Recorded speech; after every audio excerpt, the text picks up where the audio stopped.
So ayun guys, no, kasama ko si Bibi Alan, anak ng kapatid ko. Yan. Yan. Tignan nyo yung mga kapitbahay namin guys. Oh, ang yayaman. Ang yayaman naman yan guys.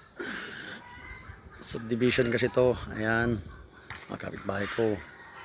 Sa likod ng bahay na yan, yung gilo na yan, dyan yung bahay ni Kapitan. Kapitan namin dito. Ayan o, ang ganda dito. Maganda yung simoy ng hangin. Hindi gaya pag nasa syudad ka, mainit talaga, puro simento dito. Okay, so yan, ganda.